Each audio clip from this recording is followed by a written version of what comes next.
친구는 세 가지를 따지면 안 돼요. 나이, 지위, 재산. 이거 다 무시하고, 그 세 가지를 무시하고 사람 대 사람으로. 그래서 여러분들 멘토가 필요한 거예요. 멘토가. 나의 이 삶에 정신적으로 나를 이끌어 줄 수 있는 멘토가 꼭 필요한 거예요. 난 아무도 없다. 그런 사람들이 자살하고 그런 사람들이 험악한 일을 당하는 거죠. 그래서 우리가 이제 100년 사는 인생에는 자식만 전부가 아니고 남편, 아내가 전부가 아니고 누가 중요하다? 친구가 아주 중요하다. 자, 또 이제 행복하게 살려면 텔레비 시청을 제발 좀 줄여라. 이 텔레비전이 문제 중에 문제예요. 제가 보기에는 우리 할머니들 가끔 나한테 이래요. 신부님 잠이 안 와요. 이런 할머니들 아침부터 저녁까지 텔레비전 본 거예요. 텔레비전을 보면 몸의 95%를 쓰지 않는데, 텔레비전 볼 때 움직이지 않고 가만히 보는 거 아니야. 계속. 그러니까 저녁에 잠 자려고 그러는데 뭘 움직였어요. 피곤해야지 잠이 올 거 아니야. 그게 잠이 안 오는 거예요. 아침에 일어나고 수영장 가고, 성당에 노인대학 가고, 산에 올라갔다 오고, 그리고 뭐 탁구 치러 거기 노인정에 가고 탁구 치고, 하루 종일 뛰어다니면요, 밤에 자지 말라고 그래도 기절해서 자요.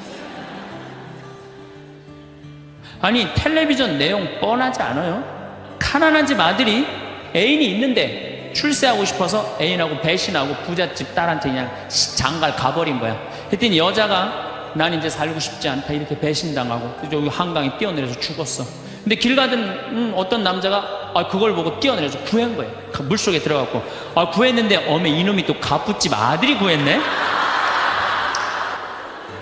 근데 또 라이벌 회사의 아들이야 보니까, 그래갖고 그냥 원수 갚는다는 얘기. 이번엔 또 내 애인 줄 알고 열심히 키웠는데 어메 이거 알고 보니 바뀌었네 이게 애가.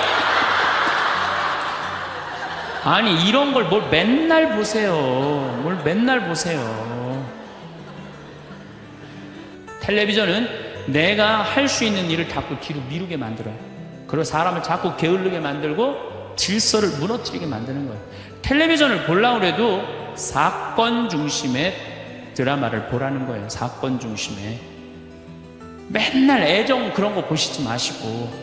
요즘 저는 지금 못 봤는데 지금 2번을 봤어요. 뿌리 깊은 나무라고, 세종대왕이 한글 반포하는 과정. 너무 훌륭한 프로그램이에요. 난 뭐 그 회사에서 돈 받은 것도 없지만은 너무 훌륭한 프로그램이에요. 2번을 봤는데 글이 얼마나 중요한지 정말로 잘 표현했더라고요.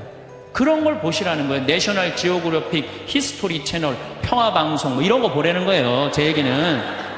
괜히 그냥 이 남편이 그냥 물에 빠져 죽였는데 그냥 또 살아나갖고 점 찍고 나타나갖고 그냥 이런 거 보시지 마시고. 그래서 우리가 텔레비전이 굉장히 유익한 거예요. 근데 그걸 활용할 줄 몰라요. 아침부터 무작정 보는 거예요. 무작정. 네. 그래서 텔레비전을 많이 보면 치매에 걸릴 확률이 굉장히 높다는 거예요. 움직이지 않으니까. 앞으로 50년 동안 어떻게 텔레비전만 보고 살겠어요. 그래서 이제 100년 사는 인생에 행복하고 싶으면 공부해야 돼. 공부하셔야 돼. 이제는 초등학교 6년, 중등고등학교 6년 배워갖고요 60살까지 울고 먹는 거예요. 최대한 봐준다고 해도 60살까지 울고 먹는 거예요. 그럼 60살에서부터 100살까지 살려면 뭐 해야 돼? 당연히 공부해야 돼요. 제가 우리 교장 선생님들한테 강의 가고 또 교과부 장학사 선생님들한테 강의할 때 그런 얘기예요. 초등학교 절대 폐교하지 말라고. 초등학교 애들은 310만 명이지만 60세 이상은 거의 600만 명이에요. 그러니까 초등학교 1학년서 1반부터 3반까지는 8살 다니게 하고 60살에서부터 65살까지 가방 들고 학교 가게 하는 거예요. 의무적으로 누구나 다 60살에서부터 65살까지 학교 다니면서 재산 관리하는 방법, 자녀들과 좋은 인간관계 유지하는 방법, 건강 관리하는 방법, 그리고 여러 가지 배우는 거, 뭐 논어도 배워도 되고 얼마나 배울 게 많아요. 그 학교 졸업한 학생에 한해서 100살까지 살 자격증을 줘라. 산다고 사는 게 아니다. 그러니까 여러분들 이제 100년을 행복하게 살려면 어떻게 하셔야 돼요? 공부하셔야 돼. 내 사는 맛, 사는 멋 저런 거 꼭 사서 읽어보라는 거예요. 꼭 책을 많이 사서 읽어보라는 거예요. 자, 그러고 난 다음에 행복하려면 영상을 라디오처럼 편하게 틀어놓고 들으셔도 좋습니다. 구독과 좋아요, 알람 설정 꾹 눌러주세요. 황창현 신부님의 행복 특강 지금 바로 시작합니다. 우리가 이제 어떻게 하면 행복하게 살 수 있느냐, 인생에 대해서.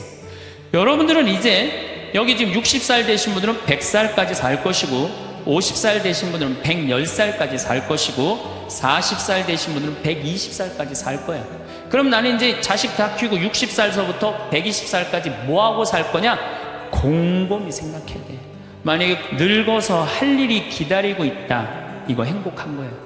여러분들, 만약에 내가 60살서부터 120살까지 아무것도 할 일이 없다, 그건 사는 게 저주예요. 오래 사는 게 저주예요.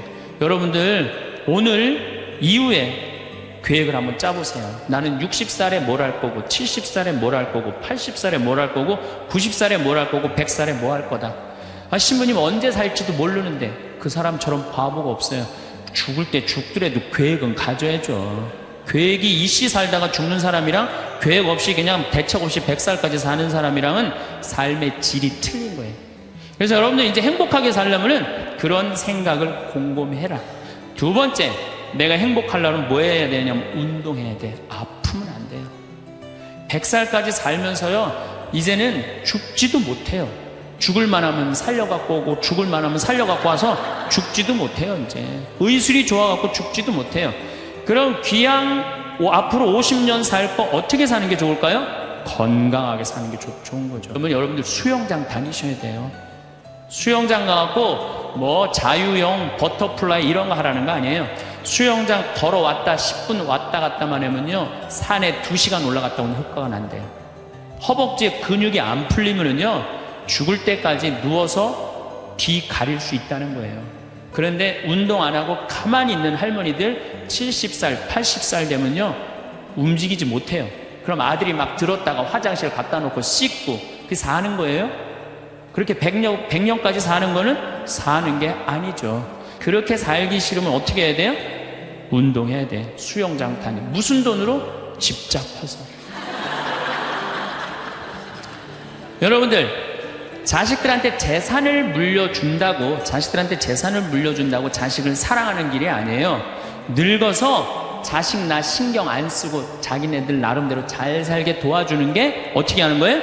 자식 도와주는 거예요. 그러니까 지금 누구한테 잘해주는 게, 나한테 잘해주는 게 누구 도와주는 거야? 자식 도와주는 거예요. 그래서 여러분들 이제 자신을 위해서 사세요. 옛날에 40살, 50살까지 살 때는요, 자식 위해서 살아도 돼요. 왜? 내가 그냥 대충 살다가 적당히 알아서 죽어주니까. 한 부모가 46, 47에 죽어주면은요, 병이 들어도요, 별로 자식들 힘들이지도 않아요. 근데 70살에서부터 누워서 100살까지 누워있으면은요, 자식 미치는 거예요. 그러니까 누구한테 오늘 이후부터 잘해줘라? 본인한테 잘해줘라. 그 다음, 이제 100살까지 사는 세상에는 친구가 중요해요. 친구가. 1살서부터 50살까지 살 때는 자식, 남편, 아내, 이게 전부예요. 근데 50살서부터 100살까지는요, 자식은 떠나고 누구하고만 살아? 아내하고만 살아요. 남편하고만 살아요. 그 아내, 남편 이러고 둘이서 50년 동안 쳐다보고 있으면은요, 미쳐요. 친구는 이제 나이를 따지면 안 돼요. 나는 친구가 목사님 친구들도 많고 스님 친구들도 많아요. 그래서 그냥 목사님들이 놀러 오라고, 스님들이 저 지리산 스님 꼭 놀러 오라고. 근데 시간이 너무 없는 거예요. 나 그 친구들 다 만나러 다니려면 200살 살아도 모자라 지금. 친구가 많은 거는요, 너무너무 할 일이 많은 거예요. 친구들하고는 어울려 지내는 게 얼마나 즐거워요. 그렇죠? 여러분들, 지금부터라도 친구를 사귀세요. 친구는 3가지를 따지면 안 돼요. 나이, 지위, 재산. 이거 다 무시하고, 그 3가지를 무시하고 사람 대 사람으로. 그래서 여러분들, 멘토가 필요한 거. 멘토가 나의 이 삶에 정신적으로 나를 이끌어 줄 수 있는 멘토가 꼭 필요한 거예요. 난 아무도 없다. 그런 사람들이 자살하고, 그런 사람들이 험악한 일을 딱 당하는 거죠. 그래서 우리가 이제 100년 사는 인생에는 자식만 전부가 아니고, 남편, 아내가 전부가 아니고, 누가 중요하다? 친구가 아주 중요하다. 자, 또 이제 행복하게 살려면 텔레비 시청을 제발 좀 줄여라. 이 텔레비전이 문제 중에 문제예요. 제가 보기에는 우리 할머니들 가끔 나한테 이래요. 신부님 잠이 안 와요. 이런 할머니들 아침부터 저녁까지 텔레비전 본 거예요.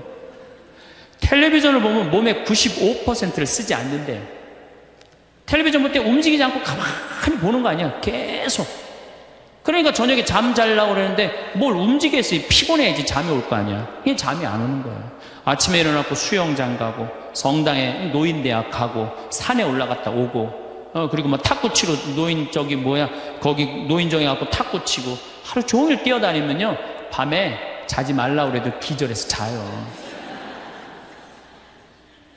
아니 텔레비전 내용 뻔하지 않아요? 가난한 집 아들이 애인이 있는데 출세하고 싶어서 애인하고 배신하고 부잣집 딸한테 그냥 장갈 가버린 거야. 그랬더니 여자가 난 이제 살고 싶지 않다 이렇게 배신당하고 여기 한강에 뛰어내려서 죽었어. 근데 길 가던 어떤 남자가 그걸 보고 뛰어내려서 구한 거예요. 물속에 들어갔고 구했는데 어메 이놈이 또 갑부집 아들이 구했네.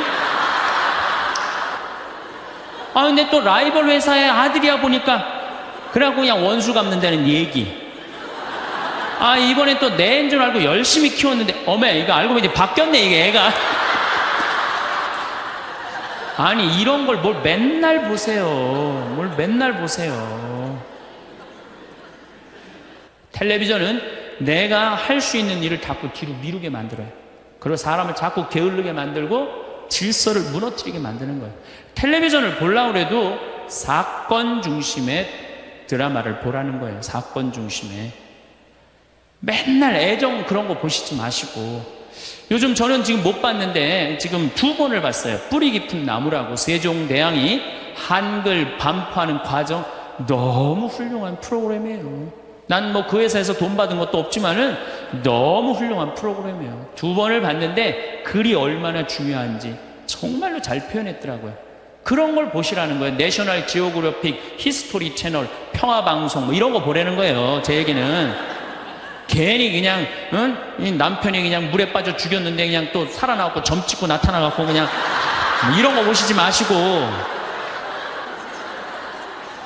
그래서 우리가 텔레비전이 굉장히 유익한 거예요. 근데 그걸 활용할 줄 몰라요. 아침부터 무작정 보는 거예요. 무작정.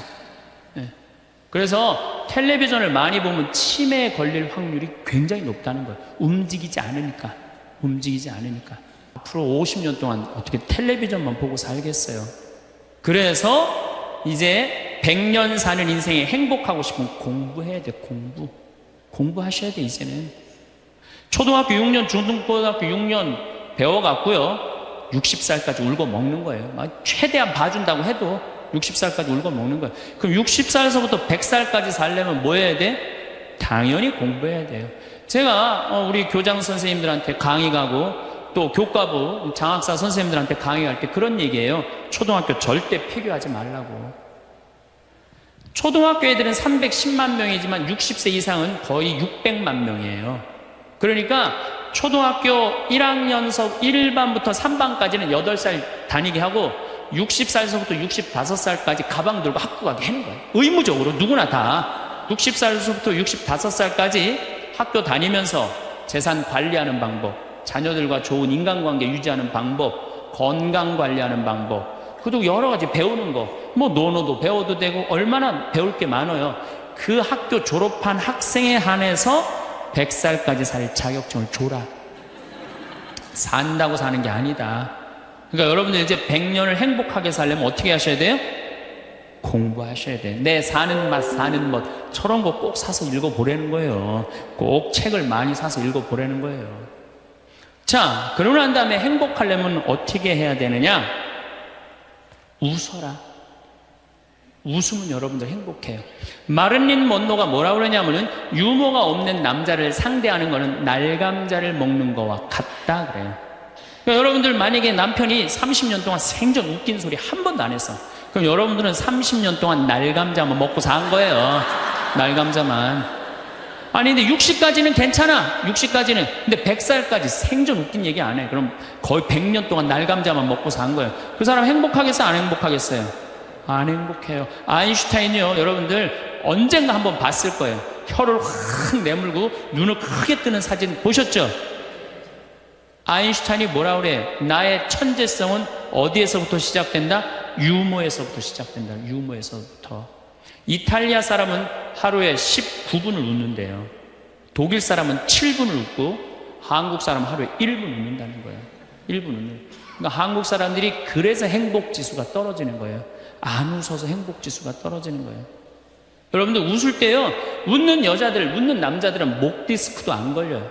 왜 안 걸리는 줄 아세요? 웃으면서 계속 이러는데 목 디스크가 걸리겠어요? 어떤 사람들이 목 디스크 그냥 이러고 인상 쓰고 있는 사람, 이런 사람이 목 디스크 걸리는 거예요. 네. 집안 분위기도 좋고 온 집안이 인상을 쓰고 있어봐요. 그거 좋겠어요? 그래서 항상 웃어라. 행복하고 싶으면. 그리고 귀양 100년 사는 거 웃으면서 살면 좋지 않겠어요? 네. 웃는 사람. 그래서 일소라고 그러는 거예요. 한 번 화내면 한 번 늙고 한 번 웃으면 한 번 젊어진다. 그래서 여러분들 행복하게 살고 싶으면 어떻게 하시면 돼요? 웃으시면 돼요. 자, 맨 마지막으로 제 모든 강의의 결론입니다. 자기한테 잘해줘라. 그럼 여러분들은 지금 누구한테 제일 잘해줘야 되느냐면은 본인한테 제일 잘해줘야 돼요. 나는 본당 신부 10년 할 동안 교우들이 정말로 잘해줬어요. 뭐 애 생기면 애 생겼다고 밥 사주고, 애 낳으면 애 낳았다고 밥 사주고, 뭐 그냥 정말로 그냥 건수가 얼마나 많은지 몰라요. 근데 내가 강원도 평창에 농사지로 딱 들어갔는데 사람이 아무도 없는 거예요. 나 밥 사주는 사람이 아무도 없는 거예요. 그리고 그냥 밤에 나오면 얼마나 깜깜한지 내 다리가 안 보여요. 다리가 보여야지 어딜 돌아다니까. 몸만 보여, 몸만. 강시 떠도 둥둥둥도 떠다니는, 강시 떠다니는 것처럼. 밥 사주는 사람도 없고 갈비 먹고 싶은데. 근데 난 갈비 먹고 싶으면 뭐라 그러냐면은, 창현아, 갈비 먹고 싶냐? 가자, 내가 사줄게. 난 나한테 내가 사줘요. 내가 또 회 먹고 싶으면은, 창현아, 회 먹고 싶으면 가자, 내가 사줄게. 난 나한테 내가 사줘요. 나는 나한테 내가 사주니까 남한테 원망 안 해요. 왜? 내가 즐겁게 먹으니까. 근데 여기는 우리 많은 자매님들 자기 돈으로 사 먹을 생각은 안 하고 아들이 사줄래나 남편이 사줄래나 1년 전에도 안 사주더니 또 안 사주네 이러고 그냥 맨날 청승을 떨면은요, 알아주는 사람 아무도 없다고. 그리고 여러분들 100년 동안 살 동안 여러분들 행복을 이웃이 챙겨줄 수 있을까요? 남편이 100년 동안 챙겨줄 수 있어요? 자식이 100년 동안 챙겨줄 수 있어요? 행복은 누가 챙기는 거냐면 내가 챙기는 거예요. 내가 나한테 행복할 수 있도록 해줘야 돼요. 근데 그냥 자기한테는 잘해줄 생각을 안 하고 남이 나한테 안 해줄까 이것만 계속 바라고 있으면 그런 여자들이 복장 터지는 여자들이에요. 그런 여자들이. 이제는 행복의 주인공은 누구다? 나다. 옷도 좀 사 입으세요. 옷도. 자기가 무슨 군인이야. 철모 쓰고 그냥 1년 내내 딱 그냥 바뀌지 않는 옷 입고 돌아다니면요, 집에서 왔다 갔다 하면요, 이 전부 다 심란해요. 작년 영명축일에 우리 어머니가 너무 이쁜 옷을 입고 왔어요. 평창으로. 그래서 내가 어머니한테 물어봤어요. 어머니, 아들이 사줬냐 딸이 사줬냐 그랬더니 어머니 하시는 말씀이, 사주긴 누가 사주느냐고, 방송 보니까 신부님이 늙어서 옷 사 입고 싶으면 지 돈으로 사 입으라 그래서 내 돈으로 사 입었다는 거야. 내 돈으로. 근데 이 노인네가 150만 원짜리 사 입고 온 거야. 근데 내가 잘했다고 그랬어요. 왜? 우리 어머니 아버지 자식 넷 뒤도 안 돌아보고 키웠어요. 그러면 그 정도 보상받을 자격 충분해요. 난 그거보다 훨씬 더한 것도 받을 수 있다고 생각해요. 자식 위해서 재산 물려준다고 한 푼도 안 쓰고 거지같이 살기를 원하지 않아요. 그런 자식은 없을 거예요. 여러분들도 다 누구 위해서? 여러분 위해서 쓰세요. 그리고 대신 건강하게 사세요. 여러분들도 이제 그만 자식 위해서 희생하세요. 집 잡혀갖고 먹고 싶은 거, 입고 싶은 거, 여행 다니고 싶은 거 다 다니세요. 다 다니고 한 90살 때 이제 죽을 때쯤 통장에 500만 원 딱 남겨놓고 자식들 불러요. 부르고 이렇게 말하세요. 나는 행복했다. 하고 싶은 대로 다 해서. 여러분들 죽을 때 이렇게 말씀하고 돌아가셔야 돼요. 엄마처럼 살다가, 행복하게 살다가 너희들도 마지막 날에 하늘나라에서 다시 만나자. 아버지처럼 행복하게 살다가 어떻게? 마지막에 하늘나라에서 우리 다시 만나자. 그리고 돌아가셔야 돼요. 그래서 여러분이 남으니, 자, 내가 내 마음 안에 슬픔, 괴로움, 고통, 불행이 꽉 차 있어. 그러면 내가 이웃한테 뭘 나눠줄 것 같아요? 슬픔, 짜증, 원망, 이것만 나눠주게 돼 있어요. 근데 내 안에 기쁨이 흘러 넘쳐. 그냥 평화가 너무 흘러 넘쳐. 감사가 흘러 넘쳐. 행복이 흘러 넘쳐. 그런 분들은 이웃한테 뭘 줄 것 같아요? 기쁨, 평화, 그 다음에 구원까지 줄 수 있어요. 그래서 여러분들 돌아가시는 날, 하느님한테 돌아가시는 날, 하느님 정말로 이 세상에 와서 정말 감사합니다. 이렇게 당신 믿고 살아와서 나는 이 세상을 너무너무 행복하게 살았습니다. 그리고 돌아가실 때 꼴까닥 돌아가시라 이거예요. 그래서 여러분들 절대 돌아가시면서 엄마처럼 살지 말아라 그리고 돌아가시지 말고 엄마처럼 살아라 그리고 돌아가시고 행복하게 사시다가 가시기를 바라겠습니다. 감사합니다. 이제 어떻게 하면 행복하게 살 수 있느냐, 인생에 대해서. 여러분들은 이제 여기 지금 60살 되신 분들은 100살까지 살 것이고, 50살 되신 분들은 110살까지 살 것이고, 40살 되신 분들은 120살까지 살 거야. 그럼 나는 이제 자식 다 키우고 60살서부터 120살까지 뭐하고 살 거냐? 곰곰이 생각해야 돼. 만약에 늙어서 할 일이 기다리고 있다, 이거 행복한 거예요. 여러분들 만약에 내가 60살서부터 120살까지 아무것도 할 일이 없다, 그건 사는 게 저주예요. 오래 사는 게 저주예요. 여러분들 오늘 이후에 계획을 한번 짜보세요. 나는 60살에 뭘 할 거고, 70살에 뭘 할 거고, 80살에 뭘 할 거고, 90살에 뭘 할 거고, 100살에 뭐 할 거다. 신부님 언제 살지도 모르는데 그 사람처럼 바보가 없어요. 죽을 때 죽더라도 계획은 가져야죠. 계획이 이씨 살다가 죽는 사람이랑 계획 없이 그냥 대책 없이 100살까지 사는 사람이랑은 삶의 질이 틀린 거예요. 그래서 여러분들 이제 행복하게 살려면은 그런 생각을 곰곰이 해라. 두 번째, 내가 행복하려면 뭐 해야 되냐면 운동해야 돼. 아프면 안 돼요. 100살까지 살면서요, 이제는 죽지도 못해요. 죽을 만하면 살려갖고 오고, 죽을 만하면 살려갖고 와서 죽지도 못해요. 이제 의술이 좋아갖고 죽지도 못해요. 그럼 귀양 앞으로 50년 살 거 어떻게 사는 게 좋을까요? 건강하게 사는 게 좋은 거죠. 그러면 여러분들 수영장 다니셔야 돼요. 수영장 가갖고 뭐 자유형, 버터플라이 이런 거 하라는 거 아니에요. 수영장 걸어왔다 10분 왔다 갔다만 하면요, 산에 2시간 올라갔다 오는 효과가 난대요. 허벅지에 근육이 안 풀리면은요, 죽을 때까지 누워서 뒤 가릴 수 있다는 거예요. 그런데 운동 안 하고 가만히 있는 할머니들 70살, 80살 되면요, 움직이지 못해요. 그럼 아들이 막 들었다가 화장실 갖다 놓고 씻고 그게 사는 거예요? 그렇게 100년까지 사는 거는 사는 게 아니죠. 그렇게 살기 싫으면 어떻게 해야 돼요? 운동해야 돼. 수영장 다니. 무슨 돈으로? 집 잡혀서. 여러분들, 자식들한테 재산을 물려준다고 자식을 사랑하는 길이 아니에요. 늙어서 자식 나 신경 안 쓰고 자기네들 나름대로 잘 살게 도와주는 게 어떻게 하는 거예요? 자식 도와주는 거예요. 그러니까 지금 누구한테 잘해주는 게, 나한테 잘해주는 게 누구 도와주는 거야? 자식 도와주는 거예요. 그래서 여러분들 이제 자신을 위해서 사세요. 옛날에 40살, 50살까지 살 때는요, 자식 위해서 살아도 돼요. 왜? 내가 그냥 대충 살다가 적당히 알아서 죽어주니까. 한 부모가 46, 47에 죽어주면은요, 병이 들어도요, 별로 자식들 힘들이지도 않아요. 근데 70살에서부터 누워서 100살까지 누워있으면은요, 자식 미치는 거예요. 그러니까 누구한테 오늘 이후부터 잘해줘라? 본인한테 잘해줘라. 그 다음, 이제 100살까지 사는 세상에는 친구가 중요해요. 친구가. 1살서부터 50살까지 살 때는 자식, 남편, 아내, 이게 전부예요. 근데 50살서부터 100살까지는요, 자식은 떠나고 누구하고만 살아? 아내하고만 살아요. 남편하고만 살아요. 그 아내, 남편 이러고 둘이서 50년 동안 쳐다보고 있으면은요,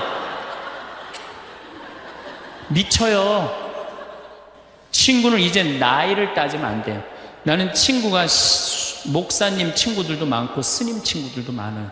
그래서 그냥 목사님들이 놀러 오라고, 스님들이 저 지리산 스님 꼭 놀러 오라고. 근데 시간이 너무 없는 거예요. 나 그 친구들 다 만나러 다니려면 200살 살아도 모자라 지금.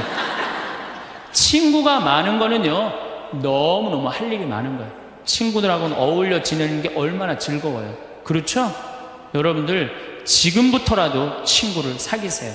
친구는 세 가지를 따지면 안 돼요. 나이, 지위, 재산. 이거 다 무시하고, 그 세 가지를 무시하고 사람 대 사람으로. 그래서 여러분들 멘토가 필요한 거. 멘토가 나의 삶에 정신적으로 나를 이끌어 줄 수 있는 멘토가 꼭 필요한 거예요. 난 아무도 없다. 그런 사람들이 자살하고 그런 사람들이 험악한 일을 딱 당하는 거죠. 그래서 우리가 이제 100년 사는 인생에는 자식만 전부가 아니고 남편, 아내가 전부가 아니고 누가 중요하다? 친구가 아주 중요하다. 자, 또 이제 행복하게 살려면 텔레비 시청을 제발 좀 줄여라. 이 텔레비전이 문제 중에 문제예요. 제가 보기에는 우리 할머니들 가끔 나한테 이래요. 신부님 잠이 안 와요. 이런 할머니들 아침부터 저녁까지 텔레비전 본 거예요. 텔레비전을 보면 몸의 95%를 쓰지 않는데, 텔레비전 볼 때 움직이지 않고 가만히 보는 거 아니야. 계속. 그러니까 저녁에 잠 자려고 그러는데 뭘 움직였어요. 피곤해야지 잠이 올 거 아니야. 이게 잠이 안 오는 거예요. 아침에 일어나고 수영장 가고, 성당에 노인대학 가고, 산에 올라갔다 오고, 그리고 뭐 탁구 치러 거기 노인정에 가고 탁구 치고, 하루 종일 뛰어다니면요, 밤에 자지 말라고 그래도 기절해서 자요. 아니, 텔레비전 내용 뻔하지 않아요? 가난한 집 아들이 애인이 있는데 출세하고 싶어서 애인하고 배신하고 부잣집 딸한테 그냥 장갈 가버린 거야. 그랬더니 여자가 난 이제 살고 싶지 않다 이렇게 배신당하고 여기 한강에 뛰어내려서 죽었어. 근데 길 가던 어떤 남자가 그걸 보고 뛰어내려서 구한 거예요. 물속에 들어갔고, 구했는데 어메 이놈이 또 갑부집 아들이 구했네. 근데 또 라이벌 회사의 아들이야 보니까, 그래갖고 그냥 원수 갚는다는 얘기. 이번엔 또 내 애인 줄 알고 열심히 키웠는데 어메 이거 알고 보니 바뀌었네 이게 애가. 아니 이런 걸 뭘 맨날 보세요. 뭘 맨날 보세요. 텔레비전은 내가 할 수 있는 일을 자꾸 뒤로 미루게 만들어요. 그리고 사람을 자꾸 게을르게 만들고 질서를 무너뜨리게 만드는 거예요. 텔레비전을 보려고 해도 사건 중심의 드라마를 보라는 거예요. 사건 중심의. 맨날 애정 그런 거 보시지 마시고. 요즘 저는 지금 못 봤는데 지금 2번을 봤어요. 뿌리 깊은 나무라고, 세종대왕이 한글 반포하는 과정. 너무 훌륭한 프로그램이에요. 난 뭐 그 회사에서 돈 받은 것도 없지만은 너무 훌륭한 프로그램이에요. 2번을 봤는데 글이 얼마나 중요한지 정말로 잘 표현했더라고요. 그런 걸 보시라는 거예요. 내셔널 지오그래픽, 히스토리 채널, 평화방송 뭐 이런 거 보라는 거예요. 제 얘기는. 괜히 그냥 이 남편이 그냥 물에 빠져 죽였는데 그냥 또 살아나고 점 찍고 나타나갖고 그냥 뭐 이런 거 보시지 마시고. 그래서 우리가 텔레비전이 굉장히 유익한 거예요. 근데 그걸 활용할 줄 몰라요. 아침부터 무작정 보는 거. 무작정. 그래서 텔레비전을 많이 보면 치매에 걸릴 확률이 굉장히 높다는 거예요. 움직이지 않으니까. 앞으로 50년 동안 어떻게 텔레비전만 보고 살겠어요. 그래서 이제 100년 사는 인생에 행복하고 싶으면 공부해야 돼. 공부하셔야 돼. 이제는 초등학교 6년, 중등고등학교 6년 배워갖고요 60살까지 울고 먹는 거예요. 최대한 봐준다고 해도 60살까지 울고 먹는 거예요. 그럼 60살에서부터 100살까지 살려면 뭐 해야 돼? 당연히 공부해야 돼요. 제가 우리 교장 선생님들한테 강의 가고 또 교과부 장학사 선생님들한테 강의할 때 그런 얘기예요. 초등학교 절대 폐교하지 말라고. 초등학교 애들은 310만 명이지만 60세 이상은 거의 600만 명이에요. 그러니까 초등학교 1학년서 1반부터 3반까지는 8살 다니게 하고 60살서부터 65살까지 가방 들고 학교 가게 하는 거예요. 의무적으로 누구나 다 60살서부터 65살까지 학교 다니면서 재산 관리하는 방법, 자녀들과 좋은 인간관계 유지하는 방법, 건강 관리하는 방법, 그리고 여러 가지 배우는 거, 뭐 논어도 배워도 되고 얼마나 배울 게 많아요. 그 학교 졸업한 학생에 한해서 100살까지 살 자격증을 줘라. 산다고 사는 게 아니다. 그러니까 여러분들 이제 100년을 행복하게 살려면 어떻게 하셔야 돼요? 공부하셔야 돼. 내 사는 맛, 사는 멋. 저런 거 꼭 사서 읽어보라는 거예요. 꼭 책을 많이 사서 읽어보라는 거예요. 자, 그러고 난 다음에 행복하려면 어떻게 해야 되느냐? 웃어라. 웃으면 여러분들 행복해요. 마를린 먼로가 뭐라 그러냐면은 유머가 없는 남자를 상대하는 거는 날감자를 먹는 거와 같다 그래요. 그러니까 여러분들 만약에 남편이 30년 동안 생전 웃긴 소리 한 번도 안 했어. 그럼 여러분들은 30년 동안 날감자만 먹고 산 거예요. 날감자만. 아니 근데 60까지는 괜찮아. 60까지는. 근데 100살까지 생전 웃긴 얘기 안 해. 그럼 거의 100년 동안 날감자만 먹고 산 거예요. 그 사람 행복하겠어요? 안 행복하겠어요? 안 행복해요. 아인슈타인이요, 여러분들 언젠가 한번 봤을 거예요. 혀를 확 내물고 눈을 크게 뜨는 사진 보셨죠? 아인슈타인이 뭐라 그래? 나의 천재성은 어디에서부터 시작된다? 유머에서부터 시작된다. 유머에서부터. 이탈리아 사람은 하루에 19분을 웃는데요.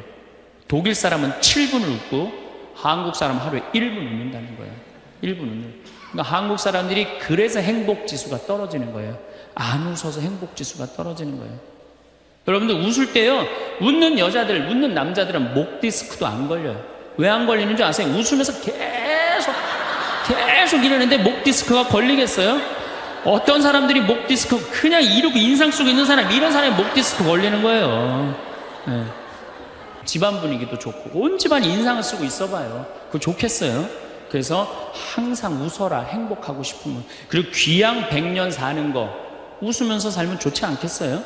네. 웃는 사람. 그래서 일소라고 그러는 거예요. 한 번 화내면 한 번 늙고 한 번 웃으면 한 번 젊어진다. 그래서 여러분들 행복하게 살고 싶으면 어떻게 하시면 돼요? 웃으시면 돼요. 자, 맨 마지막으로 제 모든 강의의 결론입니다. 자기한테 잘해줘라. 그럼 여러분들은 지금 누구한테 제일 잘해줘야 되느냐면은 본인한테 제일 잘해줘야 돼요. 나는 본당 신부 10년 할 동안 교우들이 정말로 잘해줬어요. 뭐 애 생기면 애 생겼다고 밥 사주고, 애 낳으면 애 낳았다고 밥 사주고, 뭐 그냥 정말로 그냥 건수가 얼마나 많은지 몰라요. 근데 내가 강원도 평창에 농사지로 딱 들어갔는데 사람이 아무도 없는 거예요. 나 밥 사주는 사람이 아무도 없는 거예요. 그리고 그냥 밤에 나오면 얼마나 깜깜한지 내 다리가 안 보여요. 다리가 보여야지 어딜 돌아다니까. 몸만 보여, 몸만. 강시 떠도 둥둥둥도 떠다니는, 강시 떠다니는 것처럼. 밥 사주는 사람도 없고 갈비 먹고 싶은데. 근데 난 갈비 먹고 싶으면 뭐라 그러냐면은, 창현아 갈비 먹고 싶냐? 가자, 내가 사줄게. 난 나한테 내가 사줘요. 응. 내가 또 회 먹고 싶으면은, 창현아 회 먹고 싶으면 가자, 내가 사줄게. 난 나한테 내가 사줘요. 나는 나한테 내가 사주니까 남한테 원망 안 해요. 왜? 내가 즐겁게 먹으니까. 근데 여기는 우리 많은 자매님들 자기 돈으로 사 먹을 생각은 안 하고 아들이 사줄래나 남편이 사줄래나 1년 전에도 안 사주더니 또 안 사주네 이러고 그냥 맨날 청승을 떨면은요, 알아주는 사람 아무도 없다고. 그리고 여러분들 100년 동안 살 동안 여러분들 행복을 이웃이 챙겨줄 수 있을까요? 남편이 100년 동안 챙겨줄 수 있어요? 자식이 100년 동안 챙겨줄 수 있어요? 행복은 누가 챙기는 거냐면 내가 챙기는 거예요. 내가 나한테 행복할 수 있도록 해줘야 돼요. 근데 그냥 자기한테는 잘해줄 생각을 안 하고 남이 나한테 안 해줄까 이것만 계속 바라고 있으면 그런 여자들이 복장 터지는 여자들이에요. 그런 여자들이. 이제는 행복의 주인공은 누구다? 나다. 옷도 좀 사 입으세요. 옷도. 자기가 무슨 군인이야. 철모 쓰고 그냥 1년 내내 딱 그냥 바뀌지 않는 옷 입고 돌아다니면요, 집에서 왔다 갔다 하면요, 이 전부 다 심란해요. 작년 영명축일에 우리 어머니가 너무 이쁜 옷을 입고 왔어요. 평창으로. 그래서 내가 어머니한테 물어봤어요. 어머니 아들이 사줬냐 딸이 사줬냐 그랬더니 어머니 하시는 말씀이, 사주긴 누가 사주느냐고, 방송 보니까 신부님이 늙어서 옷 사 입고 싶으면 지 돈으로 사 입으라고 해서 내 돈으로 사 입었다는 거야. 내 돈으로. 근데 이 노인네가 150만 원짜리 사 입고 온 거야. 근데 내가 잘했다고 그랬어요. 왜? 우리 어머니 아버지 자식 넷 뒤도 안 돌아보고 키웠어요. 그러면 그 정도 보상받을 자격 충분해요. 난 그거보다 훨씬 더한 것도 받을 수 있다고 생각해요. 자식 위해서 재산 물려준다고 한 푼도 안 쓰고 거지같이 살기를 원하지 않아요. 그런 자식은 없을 거예요. 여러분들도 다 누구 위해서? 여러분 위해서 쓰세요. 그리고 대신 건강하게 사세요. 여러분들도 이제 그만 자식 위해서 희생하세요. 집 잡혀갖고 먹고 싶은 거, 입고 싶은 거, 여행 다니고 싶은 거 다 다니세요. 다 다니고 한 90살 때 이제 죽을 때쯤 통장에 500만 원 딱 남겨놓고 자식들 불러요. 부르고 이렇게 말하세요. 나는 행복했다. 하고 싶은 대로 다 해서. 여러분들 죽을 때 이렇게 말씀하고 돌아가셔야 돼요. 엄마처럼 살다가 행복하게 살다가 너희들도 마지막 날에 하늘나라에서 다시 만나자. 아버지처럼 행복하게 살다가 어떻게? 마지막에 하늘나라에서 우리 다시 만나자. 그리고 돌아가셔야 돼요. 그래서 여러분이 남은 내가 내 마음 안에 슬픔, 괴로움, 고통, 불행이 꽉 차 있어. 그러면 내가 이웃한테 뭘 나눠줄 것 같아요? 슬픔, 짜증, 원망 이것만 나눠주게 돼 있어요. 근데 내 안에 기쁨이 흘러 넘쳐. 그냥 평화가 너무 흘러 넘쳐. 감사가 흘러 넘쳐. 행복이 흘러 넘쳐. 그런 분들은 이웃한테 뭘 줄 것 같아요? 기쁨, 평화, 그 다음에 구원까지 줄 수 있어요. 그래서 여러분들 돌아가시는 날, 하느님한테 돌아가시는 날, 하느님 정말로 이 세상에 와서 정말 감사합니다. 이렇게 당신 믿고 살아와서 나는 이 세상을 너무너무 행복하게 살았습니다. 그리고 돌아가실 때 꼴까닥 돌아가시라 이거예요. 그래서 여러분들 절대 돌아가시면서 엄마처럼 살지 말아라. 그리고 돌아가시지 말고 엄마처럼 살아라. 그리고 돌아가시고 행복하게 사시다가 가시기를 바라겠습니다. 감사합니다. 오늘 황창현 신부님 말씀 어떠셨나요? 오늘은 많은 분들이 궁금해하시는 바로 노후 준비와 자식 사랑에 관한 이야기를 나눠보고자 합니다. 사회가 급변하는 지금 우리가 어떻게 준비해야 할지, 그리고 자식에게 어떤 사랑을 주어야 할지에 대해 생각들 다들 많으시죠? 먼저 노후 준비에 대한 이야기를 해보겠습니다. 신문이나 방송을 보면 노후 자금이 얼마가 필요하다는 이야기를 많이 듣게 됩니다. 오늘 황창현 신부님 말씀 어떠셨나요? 오늘은 많은 분들이 궁금해하시는 바로 노후 준비와 자식 사랑에 관한 이야기를 나눠보고자 합니다. 사회가 급변하는 지금 우리가 어떻게 준비해야 할지, 그리고 자식에게 어떤 사랑을 주어야 할지에 대해 생각들 다들 많으시죠? 먼저 노후 준비에 대한 이야기를 해보겠습니다.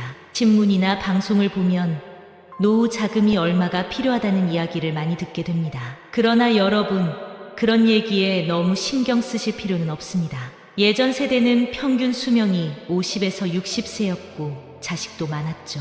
그래서 자식들에게 의지하는 삶이 가능했습니다. 큰아들 집에서 눈치를 본다면 다른 자식 집으로 갈 수 있었으니까요. 하지만 요즘은 상황이 많이 달라졌습니다. 이제 평균 수명이 90세를 넘어가고 자식은 많아야 한두 명입니다. 부모님이 나이가 들어 큰아들 집에서 눈치를 본다면 더 이상 갈 곳이 없다는 것이 문제죠.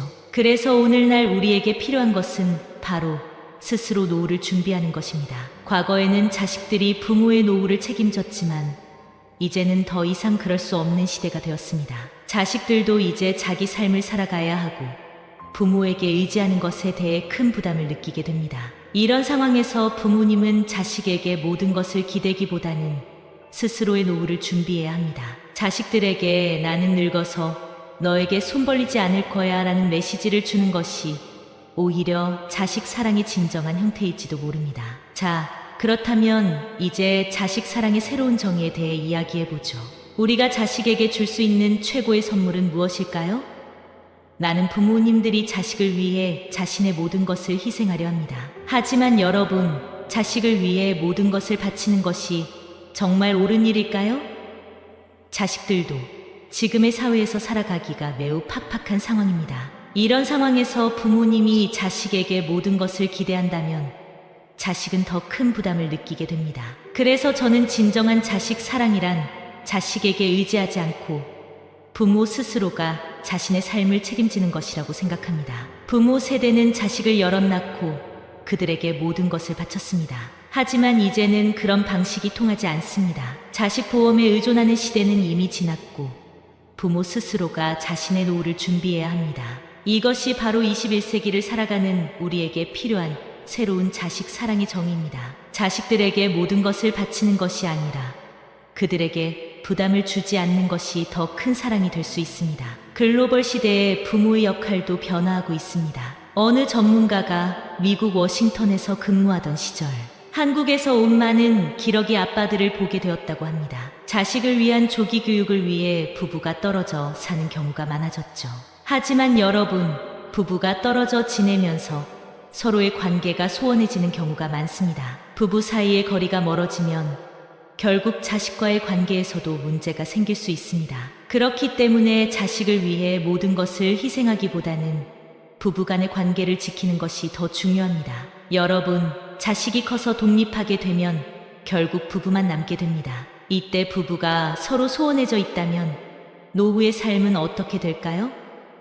그래서 부부간의 관계를 지키는 것이 자식 사랑보다 더 중요한 과제가 될 수 있다고 생각합니다. 자식들이 부모를 위해 효도를 할 거야라는 걱정은 이제 접어두세요. 오히려 자식들에게 부모님이 스스로의 삶을 책임지고 행복하게 살아가는 모습을 보여주는 것이 더 큰 사랑이 될 것입니다.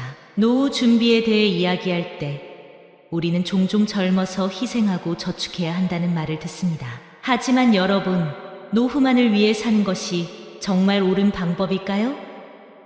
저는 이제 그 생각을 바꿔야 한다고 생각합니다. 노후를 위해 저축하고 준비하는 것도 중요하지만 지금 이 순간의 행복도 중요합니다.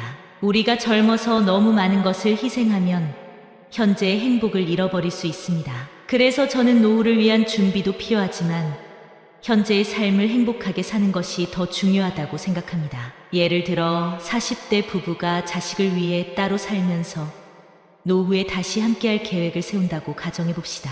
그런데 그렇게 따로 살면서 부부의 관계가 소원해지면 결국 노후에 함께하는 삶이 행복할까요?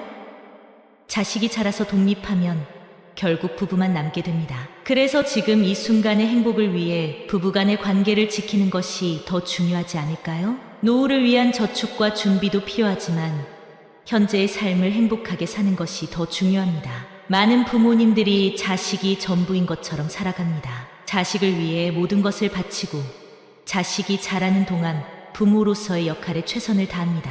하지만 자식이 성인이 되어 독립하게 되면 부모님도 자식으로부터 졸업해야 할 때가 옵니다. 자식은 성인이 되어 자신의 삶을 살아가게 되고 부모님은 다시 부부로서의 삶을 살아가야 합니다. 부모님의 사랑은 이제 간섭으로 받아들여질 수 있습니다. 부모님이 자식을 너무 사랑하는 나머지 그 사랑이 간섭으로 느껴지는 순간이 옵니다. 그래서 부모님은 자식을 향한 사랑을 조금 줄이고 남은 삶을 부부와 함께 행복하게 살아가는 것이 중요합니다. 여러분, 자식이 전부인 것처럼 살지 마세요. 자식이 독립하면 부모님도 자식으로부터 졸업해야 합니다. 자식이 독립하게 되면 부모님도 자신의 삶을 찾아야 합니다. 자식에게 졸업하지 못하는 부모님들이 많습니다. 하지만 자식이 독립하게 되면 부모님도 자식으로부터 졸업해야 합니다. 그래야만 부모님도 자신만의 삶을 살 수 있고 부부로서의 행복을 찾을 수 있습니다. 노후 준비에 있어 많은 사람들이 큰 금액을 준비해야 한다는 압박을 느낍니다. 신문이나 방송에서 10억, 5억이라는 금액이 필요하다고 하지만 그 금액을 준비하지 못한 사람들은 어떻게 해야 할까요? 60대에 접어들어 부족한 자금을 채우기 위해 무리한 사업을 시작하는 것은 매우 위험할 수 있습니다. 오히려 현재 내가 가지고 있는 자금에 맞춰 생활하는 것이 더 현명한 방법입니다. 무리하게 사업을 시작해 실패하는 것보다는 현재 자산에 맞춰 삶을 재정비하는 것이 노후를 더 안정적으로 보내는 방법입니다. 노후 자금이 부족하다고 해서 그 부족한 부분을 채우기 위해 무리한 사업을 시작하는 것은 매우 위험합니다. 많은 사람들이 60대에 사업을 시작하다가 실패하는 경우가 많습니다. 그래서 신문이나 방송에서 말하는 노후 자금에 너무 얽매이지 말고 현재 내가 가지고 있는 자산에 맞춰 삶을 재정비하는 것이 중요하다고 생각합니다. 이제 행복의 조건과 마음가짐에 대해 이야기해 보겠습니다. 아리스토텔레스는 인간이 추구하는 궁극적인 가치는 행복이라고 말했습니다. 우리가 추구하는 모든 것은 결국 행복을 얻기 위한 수단일 뿐입니다. 행복을 느끼기 위해서는 너무 많은 것을 바라지 않는 것이 중요합니다. 바라는 것을 줄이고 감사하는 마음을 가지며 주변 사람들과 비교할 때는 나보다 어려운 사람을 배려하는 것이 행복으로 가는 길입니다. 행복 지수를 높이는 방법 중 하나는 자신이 가진 것에 감사하는 것입니다. 너무 많은 것을 바라지 않고 현재 가진 것에 만족하는 마음을 가지는 것이 중요합니다. 예를 들어 내가 원하던 것을 100% 이루었다면 행복 지수는 100이 됩니다. 하지만 내가 바라는 것이 줄어든다면 그만큼 행복 지수는 더 높아질 수 있습니다. 그래서 여러분, 너무 많은 것을 바라지 마세요. 현재 가진 것에 감사하는 마음을 가지세요. 행복에 이르는 비결 중 하나는 바로 비교입니다. 하지만 이 비교를 할 때는 주의할 점이 있습니다. 우리는 보통 자신보다 잘 사는 사람들과 비교하며 불행을 느끼곤 합니다.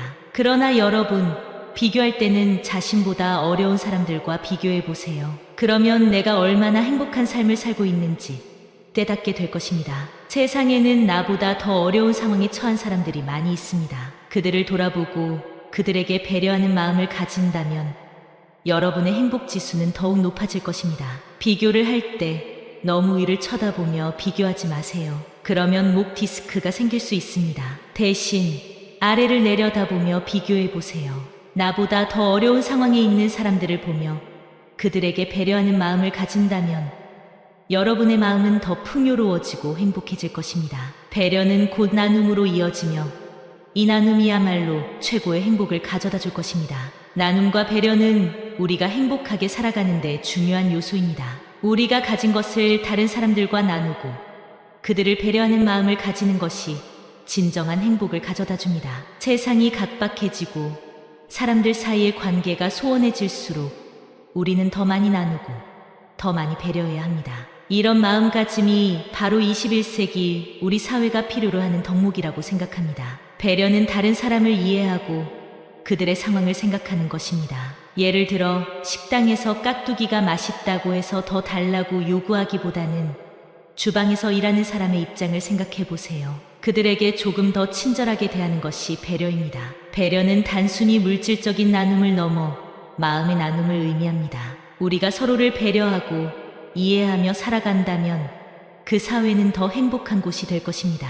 우리는 자식에게 모든 것을 바치기보다는 스스로의 노후를 준비하고 자식에게 부담을 주지 않는 것이 진정한 사랑이라는 것을 깨달아야 합니다. 또한 지금 이 순간의 행복을 위해 현재의 삶을 소중히 여겨야 합니다. 너무 많은 것을 바라지 말고 감사하는 마음을 가지며 주변 사람들을 배려하는 것이 행복으로 가는 길입니다. 아직도 그날 아침이 생생해요. 평소처럼 남편은 신문을 들고 거실에 앉아 있었고 저는 부엌에서 밥상을 차리고 있었죠. 그런데 이상하게 조용하더라고요. 최미자 씨, 올해 58입니다. 평생을 전업주부로 살아온 그녀에게 남편의 죽음은 예상보다 훨씬 갑작스럽고 냉정하게 찾아왔습니다. 숨을 쉬지 않는 남편을 발견했을 때 심장이 멎는 줄 알았다고 해요. 슬픔이란 게 이렇게 물리적으로 아픈 건지 처음 알았다고도 했고요. 그날 이후 장례 준비를 하고 친인척 연락 돌리고 뭐가 뭔지 모르는 정신없는 하루들이 지나갔습니다. 그런데 문제는 장례가 끝나고 나서부터였죠.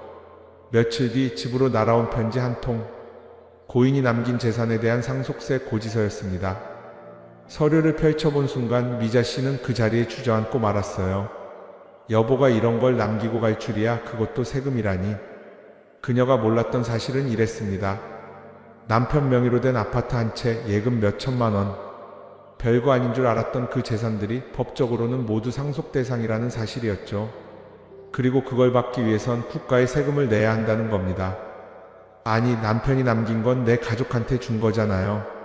이게 왜 세금이 되는 거예요? 미자 씨는 억울했습니다. 평생을 같이 살아왔고 남편이 번 돈은 결국 가족을 위해 쓰던 거였는데 그걸 상속세라는 이름으로 떼어가겠다니 이해할 수가 없었습니다. 그런데 더 충격적인 건 그 상속세 금액이었습니다. 이 아파트 한 채만 해도 시세가 12억이 넘었고 예금, 보험금, 퇴직금까지 더하니 세무사 말로는 수천만 원에서 억 단위의 세금을 낼 수도 있다고 했습니다. 미자 씨는 당장 자식들에게 연락했죠. 얘들아, 엄마가 큰일 났다. 세금 때문에 집을 팔아야 될지도 몰라. 큰아들은 말없이 한숨을 쉬었고 둘째는 대뜸 묻더래요. 엄마, 혹시 유언장 있어? 아빠가 뭐라고 남긴 거 없어? 미자 씨는 머리를 감싸 쥐었습니다. 그도 그럴 게 남편은 유언 하나 남기지 않고 떠났습니다. 당연히 자식들도 혼란스럽고 미자 씨도 막막했죠. 아파트는 남편 명의였고 그걸 상속받기 위해선 세금이 필요했고 그 세금을 내기 위해선 결국 집을 팔아야 하는 상황이 된 겁니다. 우리 가족이 살던 집인데 내가 지은 집인데 이걸 팔아야 한다니. 미자 씨는 눈물이 나더랍니다. 남편이 떠나서 힘든 것도 모자라 이제는 집까지 잃어야 할지도 모른다는 현실이 그녀를 무너뜨렸죠. 그렇다고 세금을 안 낼 수는 없었습니다. 왜냐면 사람이 죽는 순간부터 상속은 자동으로 발생하거든요. 아무 조치 안 해도 누구 허락도 필요 없이 그냥 발생해 버리는 거예요. 이걸 알았다면 미자 씨는 남편 살아있을 때 미리 상의라도 해봤을 겁니다. 여보, 우리 혹시 유언장 써야 하는 거 아냐? 혹시 당신한테 무슨 일 생기면 세금은 어떻게 하지? 그런 말 한마디라도 했을 텐데.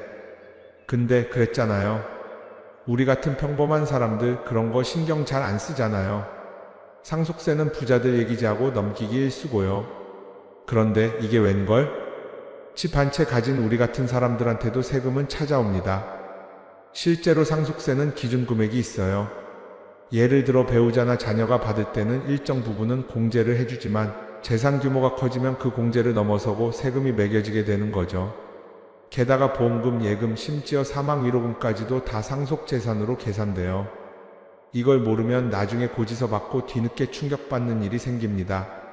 미자 씨는 그제야 알았어요. 상속이란 게 슬픔만이 아니구나. 준비하지 않으면 가족을 괴롭히는 일이 되는구나. 세무사에게 찾아가서야 조금씩 정리를 할 수 있었고 자녀들하고 머리를 맞대서 겨우겨우 아파트를 처분하지 않고도 세금을 나눠낼 수 있었죠. 그 과정에서 눈물도 많았고 오해도 생기고 감정 상한 일도 많았습니다. 큰아들은 한마디 하더래요. 아빠가 유언장 하나만 남겼어도 우리 이렇게 싸우지 않았을 거야. 그 말이 미자 씨 마음에 오래 남았대요. 슬픔 속에서 배운 진실. 유언장이 없으면 남은 가족이 힘들어진다는 걸요. 이제는 주변 사람들에게 이런 얘기를 꼭 하신다고 해요. 사람이 언제 갈지 몰라요. 미리 준비하세요. 유언장, 세금, 상속 남겨진 사람을 위해서라도요. 그 말에 많은 분들이 고개를 끄덕이더랍니다. 그리고 미자 씨는 오늘도 거실에 앉아 남편 사진을 보며 조용히 중얼거립니다. 여보, 당신이 남긴 집 내가 꼭 지켜냈어요. 우리 자식들 안 싸우게 만들었어요. 사람이 죽고 나면 재산만 남기는 줄 알았죠. 근데 그게 아니더라고요. 빚도 같이 따라오더라고요. 최미자 씨는 남편을 떠나보낸 지 한 달쯤 됐을 무렵 또 하나의 문제를 마주하게 됩니다. 장례도 마무리됐고 세금 문제도 대강 윤곽이 잡히는 듯 했는데 그때부터 이상한 연락이 오기 시작했대요. 처음에는 낯선 번호로 걸려온 전화였어요.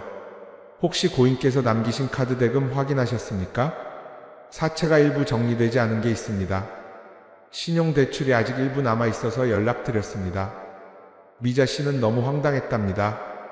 잠깐만요, 그게 왜 저한테 오는 거예요? 남편이 쓴 거잖아요. 근데 그쪽에서 그러더랍니다.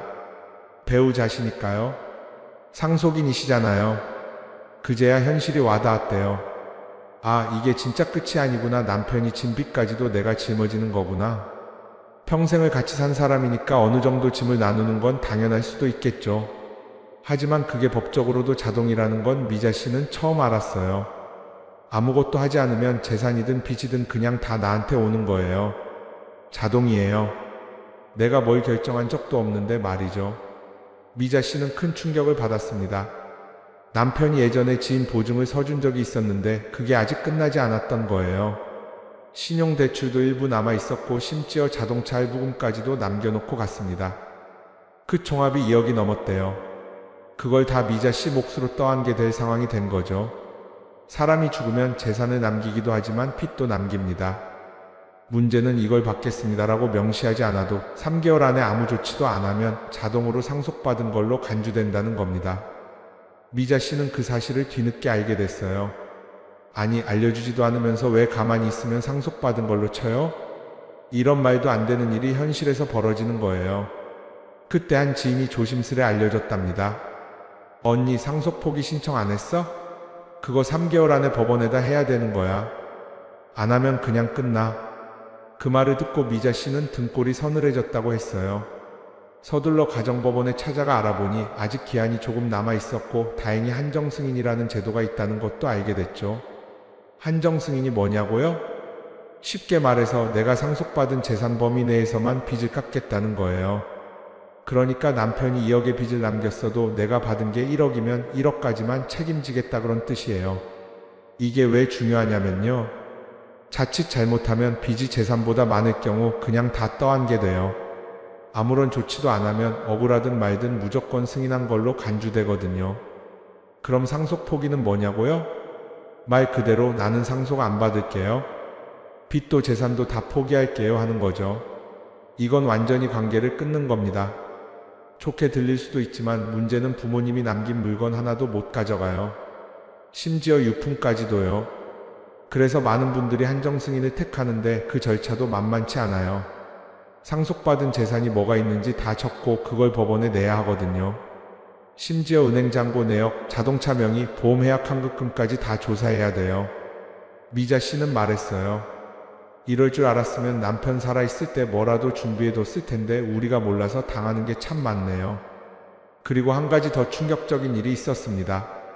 남편이 예전에 운영하던 작은 가게에 사업자 등록이 아직도 살아있었던 거예요.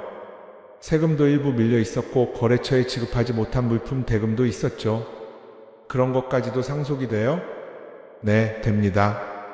그래서 상속이라는 건 단순히 돈만의 문제가 아닙니다.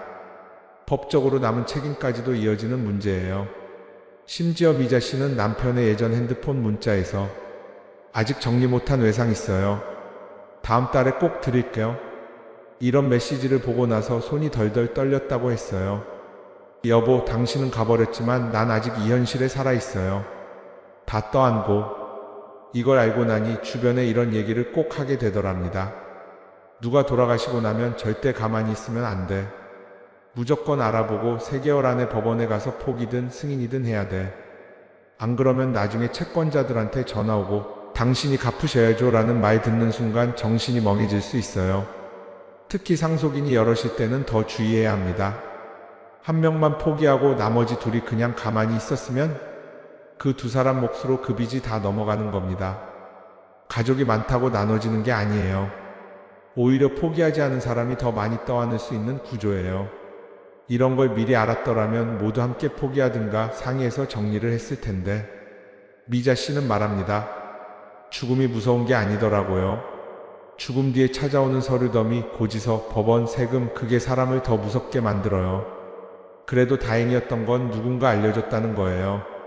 정말 고마웠다고 했어요. 만약에 그분이 아니었으면 난 지금 빚쟁이로 살아가고 있을지도 몰라요. 그리고 이렇게 덧붙이셨죠. 살아있는 동안 내가 뭘 남기고 가야 할지를 생각해야겠더라고요. 빚이라도 정리해두고 자식들한테는 짐이 되지 않게 하고 싶어요. 상속은 단지 돈을 물려주는 일이 아닙니다. 책임을 정리하고 사랑을 정리하는 일입니다. 그걸 제대로 하지 않으면 남은 사람들은 법정에서 눈물 흘려야 하니까요. 난 진짜 이럴 줄은 몰랐어요. 형제라는 게 이렇게 낯선 사이였나. 아버지 돌아가시고 나니까 그제야 본색들이 보이더라고요. 최미자 씨의 둘째 오빠 종민 씨는 아버지가 돌아가시고 나서 형제들과 얼굴 붉히는 일이 생길 줄은 정말 몰랐다고 했습니다. 아버지가 큰 병치레도 없이 갑작스럽게 돌아가신 건 안타까웠지만 어찌 보면 자식들에겐 마지막까지 걱정 안 끼치신 셈이었죠. 문제는 그분이 유언 한마디 없이 떠나셨다는 거였습니다. 자식은 넷이었어요. 장남인 종철 씨, 둘째 종민 씨, 그리고 여동생 둘. 종철 씨는 늘 아버지와 가까웠고 가업이라 할 수 있는 작은 임대업도 형이 관리하고 있었습니다. 다른 자식들은 각자 직업이 따로 있었고 부모님과의 물리적 거리도 멀었습니다. 그런데 아버지가 돌아가시고 남은 재산을 나누는 과정에서 형이 슬그머니 이런 말을 꺼낸 겁니다. 이 땅은 아버지가 나한테 맡기신 거야. 생전에 말씀이 있으셨어. 그리고 아버지 병원 다닐 때 내가 다 모셨잖아. 그 기여분은 생각해야지. 동생들은 당황했죠.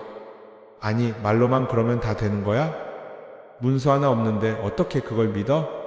사실 이런 상황 의외로 정말 많습니다.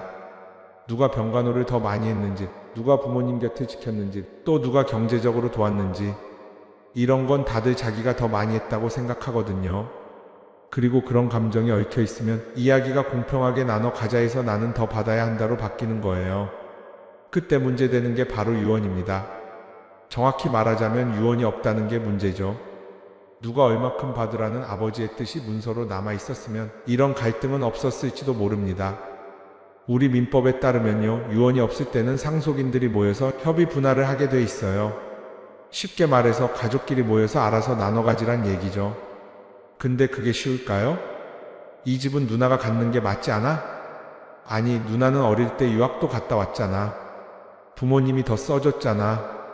그때 돈이랑 이거랑 같아? 그건 다 끝난 일 아니야?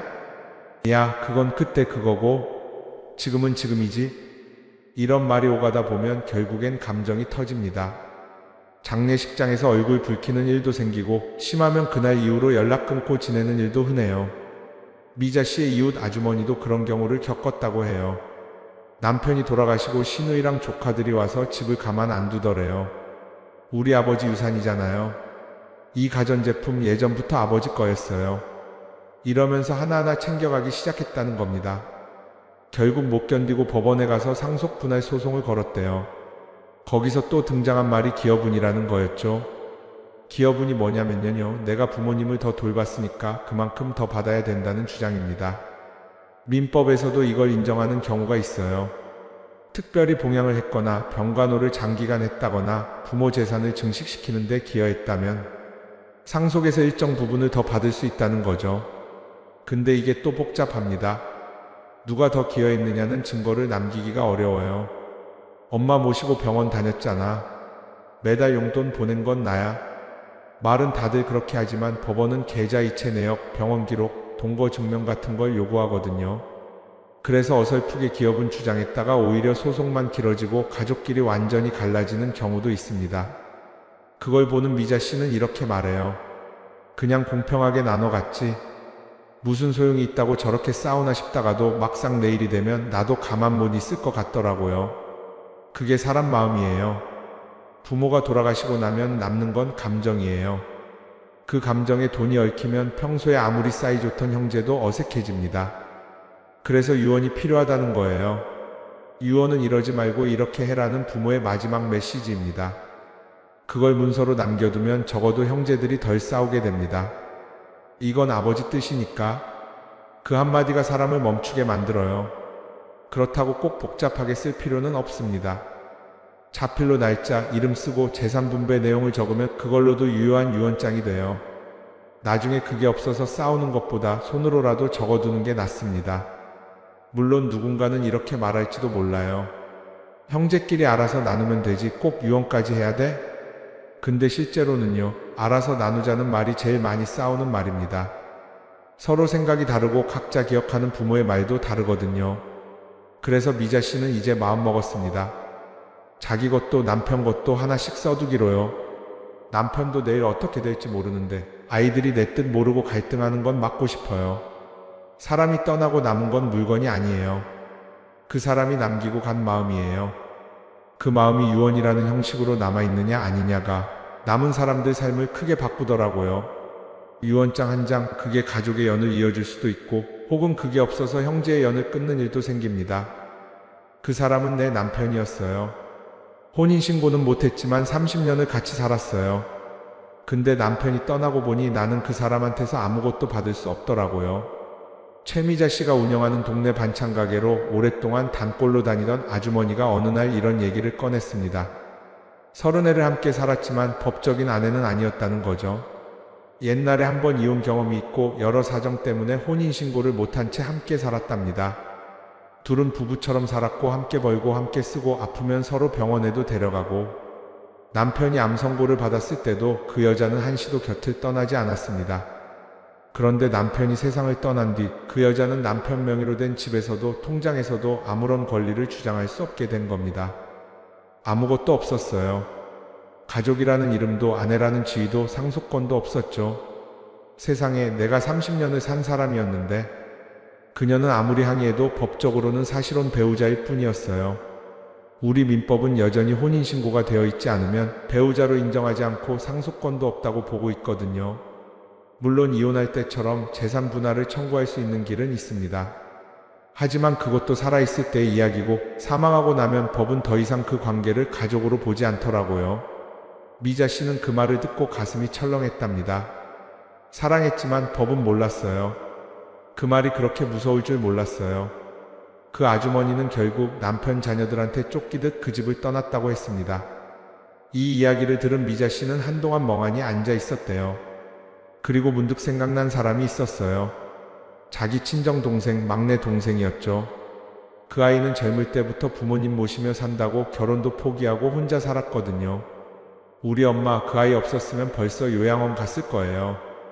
병원 모시고 다닌 것도 걔였고 약 챙겨드린 것도 걔였고. 근데 나중에 돌아가시면 우리 오빠들은 어떻게 할까요? 그냥 똑같이 나눠 가지자고 하겠죠? 미자 씨는 그게 너무 불공평하다고 생각했어요. 누구보다 부모님 가까이에 있었고 누구보다 정성을 다했는데 그런 수고를 형제들은 당연한 일로만 여긴다는 거죠. 여기서 등장하는 게 바로 기여분이라는 개념이에요. 법적으로도 인정은 됩니다. 부모를 모셨다거나 병간호를 했다거나 재산을 늘리는데 기여했다면 그만큼 상속 지분을 더 가져갈 수 있다는 거예요. 하지만 문제는 이게 말로 되는 게 아니라는 거예요. 동생이 부모님 곁에 살며 다 한 걸 다른 형제들은 그거야 내가 선택한 거잖아 라며 넘겨버릴 수도 있어요. 그리고 실제로도 많은 사람들이 그걸 효도는 공짜라고 생각합니다. 정서적으론 고마워하지만 돈 앞에선 다르거든요. 미자 씨는 생각했대요. 나는 그냥 엄마한테 잘한 걸로 만족하면 안 되는 걸까? 아니면 진짜 법적으로도 그걸 증명하고 준비해야 되는 걸까? 그게 쉬운 질문은 아니죠. 가족 사이에서 돈을 요구하는 일처럼 느껴질 수도 있고요. 하지만 요즘 세상은 그렇지 않아요. 가족이라는 이유만으로 모든 걸 참고 살기엔 세상이 너무 냉정해졌거든요. 사실 법원에서도 이런 갈등이 자주 다뤄져요. 혼자 부모를 모신 막내 아들, 멀리서 용돈만 보낸 큰딸, 그리고 외국에 오래 나가 있다가 마지막에 나타난 둘째 아들, 누가 더 기여했는지, 누구 몫을 줄여야 할지 이런 것들을 판결문으로 나누는 게 요즘 현실입니다. 그래서 기여분을 주장하려면 꼭 증거를 남겨야 한다고 합니다. 간병인 고용 내역, 병원 진료비 내역, 가족 간 계좌 이체 내역 같은 것들요. 정이 먼저인 세상에서 이젠 법도 먼저 생각해야 한다는 게 좀 씁쓸하긴 해요. 한편으로는 이런 생각도 들죠. 부모가 살아있을 때 얘가 날 모셔줬으니 이 아이에게 조금 더 가게 해라. 이런 유언이라도 남겨주셨다면 얼마나 좋았을까 하고요. 하지만 유언이 없다면 결국 그 몫은 자식들 몫이에요. 부모님이 살아온 시간보다 남겨진 재산 앞에서 더 많은 말들이 오가고 그 말 속에 남은 가족들이 멀어지는 일이 많으니까요. 미자 씨는 그날 이후로 이런 생각을 했대요. 가족이란 뭐지? 같이 밥 먹고 같이 살고 부모님 챙기고 그게 진짜 가족인데 법은 이름 썩 자로만 가족을 판단하는구나. 사랑으로 맺어진 관계보다 도장 한 번 찍은 관계가 더 우선인 세상이니까요. 그리고 그날 이후 미자 씨는 마음을 정했답니다. 난 나중에 남에게 피해 주기 싫어요. 내가 가진 건 많지 않아도 누가 날 지켜줬는지 누가 날 사랑해줬는지는 기억해서 남겨주고 싶어요. 사랑이 권리가 되려면 그 사랑을 증명할 방법도 함께 남겨둬야 되는 세상. 그게 참 안타깝지만 그게 지금 우리가 살아가는 현실입니다. 오늘 황창현 신부님 명품 강론 한 번 더 들으시면 새로운 의미를 찾으실 수 있습니다. 반복 재생하겠습니다. 우리가